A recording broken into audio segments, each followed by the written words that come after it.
चंद्रशेखर आजाद के जन्मदिन के उपलक्ष्य में चंद्रशेखर आजाद युवा संघ के अध्यक्ष विजय कुमार भंडे के नेतृत्व में शहर बीदर के लाड़गेरी नम्मूरा उच्च प्राथमिक विद्यालय में बच्चों को नोटबुक, पेन और बिस्किट वितरित करने का कार्यक्रम आयोजित किया गया। कार्यक्रम का उद्घाटन बीदर मुस्लिम राष्ट्रीय मंच के जिला संयोजक के मुदस्सर अहमद ने पौधे को पानी देकर किया। इसके बाद नम्मूरू उच्च प्राथमिक विद्यालय के प्रधानाध्यापक चंद्रकांत ने चंद्रशेखर आजाद के चित्र पर माल्यार्पण किया और प्रार्थना की। इस अवसर पर नम्मूरू उच्च प्राथमिक विद्यालय की शिक्षिका वीणा कुलकर्णी ने चंद्रशेखर आजाद के जीवन पर विस्तार से चर्चा की। इस अवसर पर चंद्रकांत मुलगे, बसवराज बिरादर, विवेक, रमेश चमादर, सुरेश शेकलेकर, हरीश वर्धन, अजय दीने, अमीर खुशरो और लाड़गेरी ब्लॉक के निवासी उपस्थित थे। केपी न्यूज के कैमरामैन पप्पूराज का कवरेज। देश विदेश और स्थानीय समाचारों के लिए चैनल को लाइक, शेयर और सब्सक्राइब करना ना भूलिए। ವಿಶೇಷವಾಗಿ ಇನ್ನೊಂದೇನೆಂದರೆ ಇತ್ತೀಚೆಗೆ ಕರ್ನಾಟಕ ಶಾಲೆಗಳು ಬಂದಲ್ಲತ್ತವ ಅವು ಶಾಲೆಗಳು ಉಳಿಬೇಕು ಎಲ್ಲರೂ ದೇಶಕ್ಕೋಸ್ಕರ ಬಹಳಷ್ಟು ದುಡಿದಿದ್ದಾರೆ। ಯಾರು ಅಂದರೆ ಚಂದ್ರಶೇಖರ್ ಆಜಾದ್ ಅವರು ಈ ದೇಶಕ್ಕೆ ಬಹಳ ಕೊಡುಗೆ ಕೊಟ್ಟಾರೆ। ಆ ಕೊಡುಗೆ ನಾವೇನು ಮಾಡಬೇಕು, ನಾವು ಕೂಡ ನಡ್ಸ್ಕೊಂಡು ಹೋಗ್ಬೇಕು ಮುಂದೆ ಈ ಪ್ರತಿಯೊಬ್ಬರು ಬಾಯ್ದಾಗಲಿ ಚಂದ್ರಶೇಖರ್ ಆಜಾದ್ ಅಂತ ಹೆಸರು ಬರಬೇಕು। ಅವ್ರ ಹೆಸರು ಕೇಳೋದು ಪ್ರತಿಯೊಬ್ಬರು ಕ್ರಾಂತಿಕಾರಿಯಾಗಿ ಛಲ ಕೊಡಬೇಕು ಬರಲಿ ಅಂತ ನಾ ಎಲ್ಲರಿಗೂ ಈ ಮಾತು ಹೇಳ್ತಾ, ಎಲ್ಲರೂ ಪ್ರತಿಯೊಂದು ಮಕ್ಕಳು ವಿದ್ಯಾಭ್ಯಾಸದಲ್ಲಿ ಯುವಕರಲ್ಲಿ ಪ್ರತಿಯೊಬ್ಬರಲ್ಲಿ ಏನ್ಬೇಕು, ಏನು ಲಕ್ಷ್ಯ ಇರ್ಬೇಕು ಅಂತಂದ್ರೆ ದೇಶ ಪ್ರೇಮಿ ಆಗ್ಬೇಕು। ಫಸ್ಟ್ ನಾವು ದೇಶ ಪ್ರೇಮಿ ಅಲ್ಲಕ್ಕಿಂತ ದೊಡ್ಡದ ನಾವು ಯಾವಾಗ ದೇಶ ಪ್ರೇಮಿ ಅಂತೀವಲ್ಲ ಆವಾಗ ನಮ್ಮ ದೇಶ ಛಲ ಬರ್ತದ। ಆ ಛಲ ನಾವು ನಮ್ಮ ನೆರವೇರಿಸ್ಕೊಟ್ಟಾರೆ। ಮತ್ತು ನಿನ್ನೆ ಬಂದವ್ರು ಕೇಳಿದ್ರು ನಮ್ಗೆ, ಸರ್ ನಮ್ಮ ಚಂದ್ರಶೇಖರ್ ಆಜಾದ್ ಜಯಂತಿನ ಆಚರಣೆ ಮಾಡ್ತೇವೆ, ಅದಕ್ಕೆ ನಮ್ಮ ಅನುಕೂಲ ಮಾಡಿಕೊಡ್ರಿ ಅಂದಾಗ ನಾವೊಂದು ಐತ್ರಿ, ನೀವೊಂದು ವೇಳೆ ಯಾವಾಗ ದೇಶಕ್ಕಾಗಿ ಹೋರಾಟ ಮಾಡಿ ನಮಗಿಷ್ಟು ಶೇಪಾಗಿಟ್ಟಂಥ ವ್ಯಕ್ತಿಗಳನ್ನು ಸ್ಮರಿಸ್ತಾ ಇದ್ರಿ, ಅದು ಕೂಡ ನಮ್ಮ ಮಕ್ಕಳು ಕೂಡ ಸ್ಮರಿಸ್ತಾರೆ। ಅವ್ರ ಜಯಂತಿ ಆಚರಣೆ ಮಾಡ್ಲಿಕ್ಕೆ ನಾವು ಅನುಮಾನ ಕೊಟ್ಟು ನೀವು ಸಮಯ ಕೇಳಿದಾಗ ನಾವು ಕೊಡ್ತೀವಿ ಅಂತ ಹೇಳಿದಾಗ ಅವರು ಯಶಸ್ವಿಯಾಗಿ ತಮ್ಮ ಕಾರ್ಯಕ್ರಮವನ್ನು ನಮ್ಮ ಶಾಲೆಯಲ್ಲಿ ಮಾಡ್ತಿದ್ದಾರೆ। ಅನೇಕ ವ್ಯಕ್ತಿಗಳನ್ನು ಕರೆದು ಅವರು ತಮ್ಮ ಖರ್ಚಿನಲ್ಲಿ ಎಲ್ಲರಿಗೂ ಸನ್ಮಾನ ಮಾಡಿ ಕಾರ್ಯಕ್ರಮ ಯಶಸ್ವಿ ಮಾಡ್ತಿದ್ದಾರೆ। ಇದೇ ರೀತಿ ಅವ್ರ ದೇವರು ಅವ್ರಿಗೆ ಒಳ್ಳೆ ಜ್ಞಾನ ಕೊಟ್ಟು ನಡೆಸಲಿ ಅಂತ ಕಾರ್ಯಕ್ರಮ ಭಾಳ ಮಾಡಿ ಎಂಬುದಾಗಿ।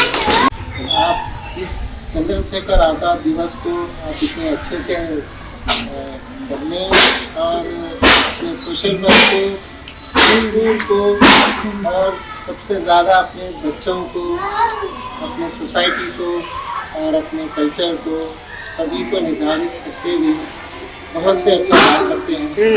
जैसे कि स्कूल में काफ़ी बच्चों के एजुकेशन को देख के ऐसा नहीं लगता कि प्राइवेट स्कूल में इससे बेटर एजुकेशन हो सकता है, क्योंकि यहाँ पे जो बच्चे, यहाँ के स्टूडेंट्स और यहाँ का स्टाफ जो बच्चों को अपना पर्सनल लाइफ में पर्सनल इंटरेस्ट और अपना पर्सनल इन्वेस्टमेंट भी करते हुए बच्चों को एजुकेशन दे रहा है। ऐसे कोई अभी तक मुझे और मेरे नज़र में कहीं एजुकेशन फील्ड में नज़र नहीं आया जो अपने पर्सनल सैलरी से भी कॉम्प्रोमाइज करते हैं। ನಮಗೆಲ್ಲರಿಗೂ ಬಹಳ ಅಭಿಮಾನ ಸಂತಸ ಪಡ್ತಕ್ಕಂಥ ಸುಸಂದರ್ಭ। ಇಲ್ಲಿ ಸೇರಿರ್ತಕ್ಕಂಥ ಎಲ್ಲ ದೇಶಭಕ್ತರಿಗೆ, ಈ ವೇದಿಕೆ ಮೇಲೆ ಕೂಡಿರ್ತಕ್ಕಂಥ ಎಲ್ಲ ದೇಶಭಕ್ತರಿಗೆ ನಾನು ಬೆಳಗಿನ ಶುಭೋದಯದೊಂದಿಗೆ ಇಂದಿನ ಈ ಕಾರ್ಯಕ್ರಮದ ಅವಶ್ಯಕತೆಯ ಬಗ್ಗೆ ನಾನು ಎರಡು ಮಾತುಗಳನ್ನ ಹೇಳಲಿಕ್ಕೆ ವೇದಿಕೆ ಮುಖಾಂತರ ಇಚ್ಛೆ ಪಡ್ತಾ ಇದ್ದೀನಿ। ಚಂದ್ರಶೇಖರ್ ಆಜಾದ್ ಈ ಹೆಸರನ್ನ ಕೇಳೋದೇ ಒಂದು ಮೈ ರೋಮಾಂಚನಗೊಳಿಸ್ತಕ್ಕಂಥ ಒಂದು ಪದ। ಇವರ ಹುಟ್ಟು ಕೇವಲ ತಂದೆಗೆ ಮಗನಾಗಿಯೋ ಅಥವಾ ತಾಯಿಗೆ ಮಗನಾಗಿಯೋ ಅಥವಾ ಬಂಧುವಿಗೆ ಅಣ್ಣನಾಗಿಯೋ ಅಥವಾ ಸಹೋದರಿಗೆ ಅಣ್ಣನಾಗಿಯೋ ಅಷ್ಟಕ್ಕಾಗಿ ಇವರು ಜನ್ಮ ತಾಳದಂಥವ್ರಲ್ಲ। ಇವರ ಹುಟ್ಟೆ ದೇಶಕ್ಕಾಗಿ।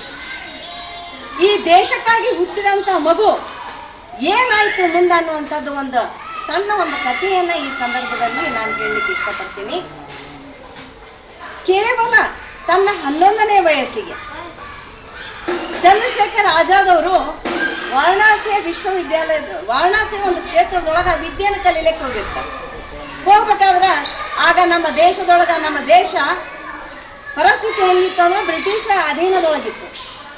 ಸೂರ್ಯ ಮುಳುಗದ ಸಾಮ್ರಾಜ್ಯ ಅಂತೇಳಿ ಅವತ್ತಿನ ಈ